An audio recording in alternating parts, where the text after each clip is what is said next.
Hi students, வணக்கம். இப்போ என்ன பார்க்க போகிறோம்? இயல் 1 எடுத்துக்காட்டு 4 என்ன கொடுத்துருக்கான்? 2/3, 1/6, 4/9 இவற்றை ஏறு வரிசையில் எழுது. என்ன சொல்கிறாங்க? ஏறு வரிசையில் எழுது.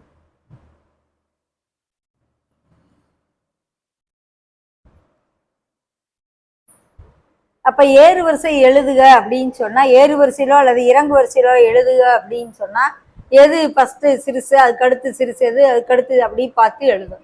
சிறுசுலேருந்து பெருசுக்கு போடுறது தான் என்னது? ஏறு வரிசையில் எழுதணும். அப்போ இங்கே வந்து பின்னங்கள் நம்ம பார்க்கும் பொழுது பகுதியெல்லாம் வெவ்வேறையாக இருக்குது. ஸோ பகுதியெல்லாம் ஒரே மாதிரி இருக்கிற அளவுக்கு அதனுடைய சமான பின்னங்களை நம்ம முதல்ல தனித்தனியாக எழுதிட்டு பகுதிகள் ஒரே மாதிரி வர்றவங்க எதுன்னு பார்த்து எழுதலாம். அல்லது இந்த 3, 6, 9க்கு மீச்சியுமா கண்டுபிடிச்சு நம்ம கண்டுபிடிக்கலாம். முதல்ல 2/3 சமான பின்னங்கள் எழுதுறேன்.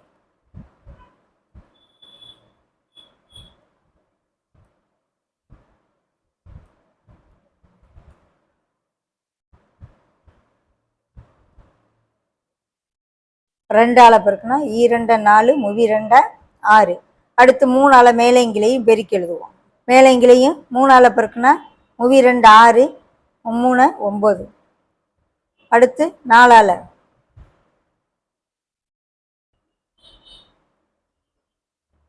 அடுத்து 5ஆல, அடுத்து 6ஆல, இப்படியே போய்கிட்டே இருக்கும். அடுத்து 1/6க்கு சமான பின்னங்கள். 1/6இன் சமான பின்னங்கள் 2ஆல, 3ஆல வந்துருச்சா? 18 வர்ற மாதிரி நிப்பாட்டிட வேண்டியது. இங்கே 18 தான் லாஸ்டா இருக்கு, இங்கே அதோட நிப்பாட்டிடும். 4/9 சமான பின்னம் வந்துருச்சா?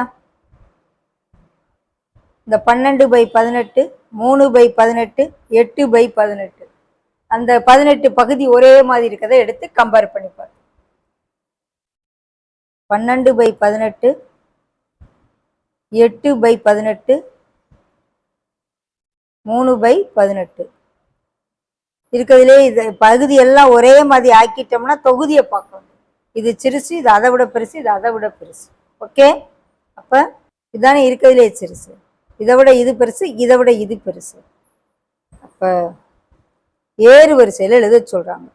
3/18, 8/18, 12/18. ஓகே, இதை விட இது பெருசு, இதை விட இது பெருசு. அப்போ போக போக இன்க்ரீஸ் ஆகிட்டு. இப்போ பகுதியை ஒரே மாதிரி ஆக்குற அளவுக்கு சமான பின்னங்களை எழுதிட்டு அப்புறம் கம்பேர் பண்ணும்.